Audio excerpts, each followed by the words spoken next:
So how to write strategic marketing goals. So what we're going to cover today, what is a business goal, the importance of setting goals, how goals relate to the customer journey, what are your marketing goals, what are smart marketing objectives, and also at the end, we're going to show you with our typical demo company, Garden Grows, we're going to give you some examples. So step number one, write a business plan. So many of you have seen the digital marketing 7 steps to success that I do. It is part of, you can see them on our webinar recordings on our website. If you go there and and the first step is always business goals, right? Like, and all of your business plan, because you can't develop a marketing strategy until you understand who you are as a business and where you want to go. So just remember that that is ultimately where you're going to start, and that's your business goals will be part of that. So business goals are high-level overarching statements that define your organization's aspirations and ambitions. They provide a general sense of direction and help align your team's efforts. So when you're creating your business goals, remember that you will want short-term goals, which will be 1 to 2 years, and then you're going to have long-term goals, that 3 to 5, and even really long goals. You might have an exit strategy already placed. And so that is for your business. Where does your business want to go so that you can grow and eventually exit or just keep growing?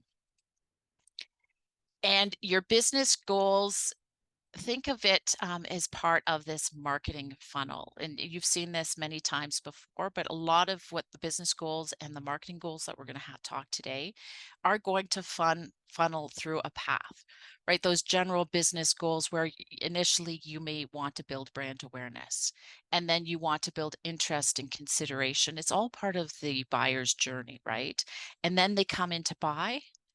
And then at the end, we want to think about goals of how are we going to retain them? How do we build this loyalty? So when you're setting your goals, think through this customer's journey. So long-term goals, what are some of these examples? These are honestly just examples, but they fall into buckets and you will probably find something very similar to yourself. So one might be to become a market leader, right? Aspire to dominate your industry or your niche. The other might just to be able to build sustainable growth. You've got going, you just want to keep building that growth so that you can scale from year over year. And another might be expand your market reach. Maybe you're just in Ontario right now, and eventually you want to go right across Canada. That would be an opportunity to expand your reach or to sell your service into a separate industry, potentially. That might be a market reach as well. Then innovation and product development, that will be launching new services, new products that might come up. You're developed, you're innovating, and you go, okay, I got to keep creating more product and innovation. So those could be long-term business goals. Now let's talk about short-term business goals. What are we going to do in the first 1 to 2 years? Well, if you're just starting, brand awareness is absolutely key. You want to make sure people, especially your target market, will see you. Also boost customer consideration, right? We're talking through the funnel, remember? So big brand awareness. Consideration means, hey, they really want to buy from you. They've accepted you as either industry leader, or definitely your solution aligns with my problem. Oh my goodness, I need to think about you. So that's boosting your customer consideration. And then right in the middle there, right, increase your sales and revenue, focus on those short-term sales goals. And then at the bottom, that improved customer satisfaction. How are we going to keep them coming back? Because we know it costs less to actually keep a customer than to acquire them. So how are we going to keep them? And then how do we build out that brand loyalty? Right? Like, and we want them to maybe be brand ambassadors and spread the word about your business. So those would be short-term business goals. Now we have our business goals. Now we can talk about marketing. So how is marketing going to support our business goals? How are we going to help them get there? So marketing, we know, is a lifeblood of any business. I mean, I might be a little bit biased there, but I'm pretty sure it's across the board. We have to always promote. Now, when we're starting our business, maybe marketing takes a much bigger chunk, But no matter what, you have to continue marketing. It just may go into maintenance mode. So it truly is that lifeblood of your business. And it's going to help you achieve your business goals. And through that, with clear goals and smart objectives. And they're going to be tailored to each part of that marketing funnel as well. And to be strategic, marketing goals must align with your business goals. And that's really important because every time you do a marketing goal, what goal is it supporting? And also, not mentioned here is sales and marketing. Typically a tandem team, customer service as well, but sales and marketing for sure. So when you are putting through your strategic sales goals, make sure marketing goals, they're all working together, not just in goals, but in how you execute it. So just please do remember that. So what does SMART mean? Whoops, SMART doesn't mean smart. SMART means specific, measurable, achievable, relevant, and time-bound. So we're going to run into do some examples, and you're going to see how this SMART plays out. So some guiding questions, just as you're thinking through this. What business goals are you supporting? Every time you do your marketing goals, just keep these top of mind. So what business goals are you supporting? What does success look like? How are you going to evaluate success? Who is your audience? And what is the timing? And again, here is the funnel, some different words, but it pretty much means the same thing, right? It's the awareness, the consideration, decision, and loyalty. Purchase and decision goes back and forth. So within that funnel, these are just some key metrics that you might want to consider.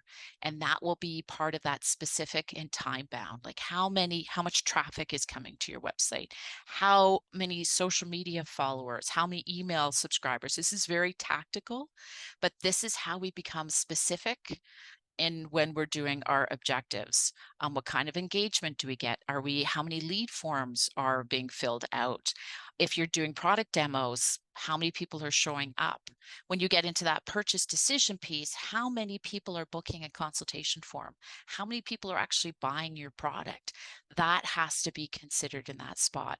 And then at the end, it's testimonials, returning customers, comments, and things like that. So those are key performance metrics that we want to keep in mind as we develop our goals.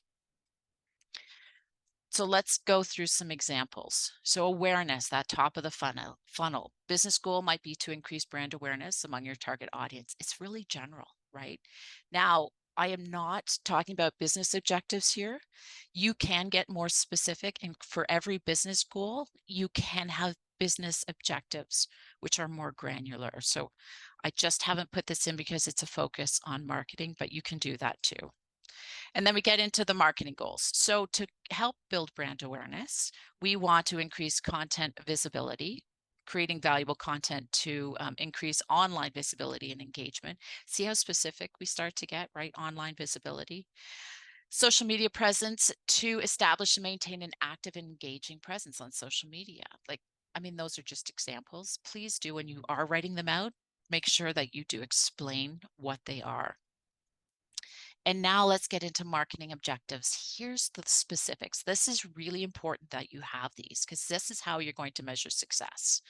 So specific is 4 blog posts a month. Well, that's pretty specific on how you're going to build content for visibility. Measurability, we're going to track website traffic. How is this going to be achievable? How are we actually going to do it? Well, you're going to assign a content marketing team and allocate resources to this. And then relevant, how do we make sure that what we're doing is actually going to stay relevant to achieve our business goals?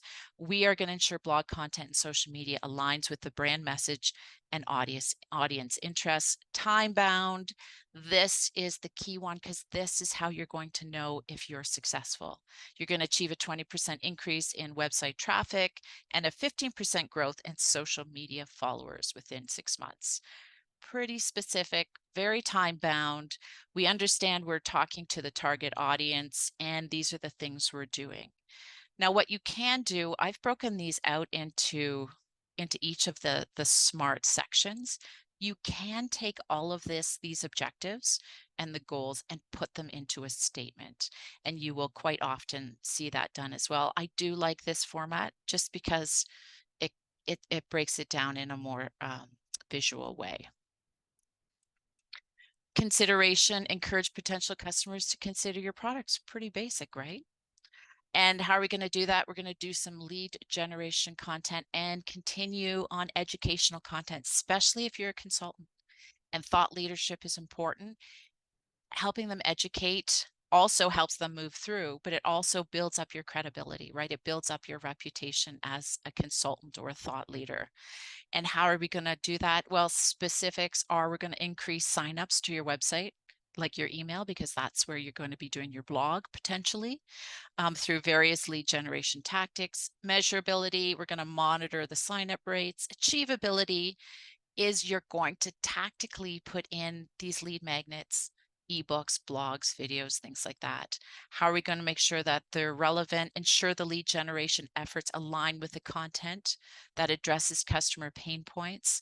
So part of that could be some research too. Like if you think you need to still go out and talk to people, however you're going to make sure that that stays relevant is what you're going to put in there. And then time bound, achieve a 15% monthly increase in email signups. Pretty basic, but it's going to now help us understand how the customer is going, and that goal is to move them through the funnel. So business goals for purchase, obviously sales and revenue, we want to increase that. Now, again, business goals, you probably would want to put something specific here. If this is a short-term goal, I want to create X amount of sales by this date. So as much as this is general, please do put something specific in, because marketing needs goals to go towards, right? If we are going to create marketing goals, what do I want to align with that to make sure I'm successful as a marketing person? Sales conversions, promote awareness. And then the objectives would be, say it's the holiday season, we want to increase X amount of sales during that season. How are we going to know that? We have to measure it, right? So track sales conversions and monitor promotion usage. Achievable, we're going to execute a comprehensive holiday marketing campaign. If you haven't seen our how to do a marketing campaign, that is another one of our sessions that we've done, and it'll help you do that campaign. Remember, a campaign is a small mini plan, right, within a larger plan. And then align to make sure it's relevant, align the campaign with your holiday promotions. See how you have to consider sales in all of this, right? We have to know what we're selling, and we have to know what sales is doing so that marketing can help promote it. So sales and marketing has to work as a team all the time. Time bound, achieve a 20% increase in online sales by the end of the season. And then retention and loyalty. Yeah, we want to improve that. What does that look like? Customer retention. We want to encourage repeat purchases, of course, right? Feedback gathering, collect customer feedback to enhance products and services. Overarching. Remember, marketing goals are overarching. Getting into the specifics, we need to reduce the churn rate. We've identified there's X amount of churn rate. It's too much. Why are they leaving us? So our marketing is going to help reduce that by X amount. Please always put a number. And this is where sometimes it's scary to try and put a number down, because you're going, well, how do I really know? Well, just put it down, because even if it's your first objective or your first time doing this, it's a benchmark. So you can figure out industry, typical history of it from coming from another job, whatever that might be, but just put something down and then measure it. So if you say, I want 10% by the end of the year, doesn't mean we can't be checking all of these objectives along the way, right? So 10% along the year, but all of a sudden now we're at the 6-month mark and we're not even at 2%. You can maybe adjust things at that point, or maybe try different tactics. And if you don't make that 10%, that's okay. Then now it's a lessons learned and we adjust them afterwards. But please do put down a number and a time bound ending to when you're going to measure success. So how are we going to do that? We're going to monitor customer churn rates, gather feedback. We're going to develop a customer retention strategy. That's how it's going to be achievable, right? We have to put something tactical down. Relevant, tailor the loyalty programs and offers to address customer pain points and preferences. And that time bound is relevant and is very close to the specific. So it's just mentioned again to achieve a 10% reduction in churn rate within 6 months. So here is our garden grows, and you will find that this is familiar. So a bit of background pulled from one of our other sessions. And if you can remember, these guys are a gardening company that introduced a landscape design service. So right now, this is kind of a key point for this company, right? They created a design studio space in their garden center, hired a landscape designer full-time, focused on residential first with plans for future commercial. The new division is called Garden Grows Design. So this is just pulled from the background from one of the other ones. So let's try this. Short-term business goals. We want to launch this service. The business goals to successfully launch the design service and create awareness. Now for this one, this is where you see some business objectives. Specifically, they needed to hire a qualified landscape designer, right? That's not marketing, that's business. They already did that, so check mark, awesome. Measurable, they're going to conduct a survey to gauge customer awareness of the new service within the first year. Now, this kind of could fall into marketing, but we'll just leave it at that. Achievable, they're going to develop a marketing plan, right? They need a plan to be able to execute on this. You cannot very well in a systematic way have success if you don't have a plan. And to be agile, you still need to have a plan that you can adapt. So make sure you have a plan. And they are committed to doing this. Relevant, they're going to ensure the marketing materials emphasize the garden center's expertise in plants. And they're going to achieve a 30% increase in inquiries related to the landscape design. So they need to promote it, right? Marketing, that's our role. So what are they specifically going to do? What's the marketing team going to work on to help get there? Well, they're going to launch a new section on the website. And they're also going to make sure it's measurable by tracking website traffic. How are they going to know it's achievable or, support that? Well, they're going to actually allocate marketing budget for website updates, social media advertising, and print media. That's how it is. They need to put money, time, resources against this, plus a plan to make sure that this is achievable. How are we going to make sure it's relevant? Well, they're going to talk to the landscape designer. See, right? Going to get some feedback. They're the thought leader, so let's make sure it works. And then the time-bound piece is generate a 30% increase in website visits to the landscape design section and receive at least 50 inquiries within the first year. So that's right. That's what I did. So I only did the awareness piece. You could take that consideration piece and then the purchase piece and then the loyalty piece and put them all in as well. But for the sake of this, we just did the awareness piece. If you do want to see the other ones, let me know because I actually have them. So if you missed the e-newsletter and you want to have a look as well, we did a bunch of information on our website. We created a business goals blog and a marketing goals. It will take you structurally through this. And then you'll also have the recording for afterwards.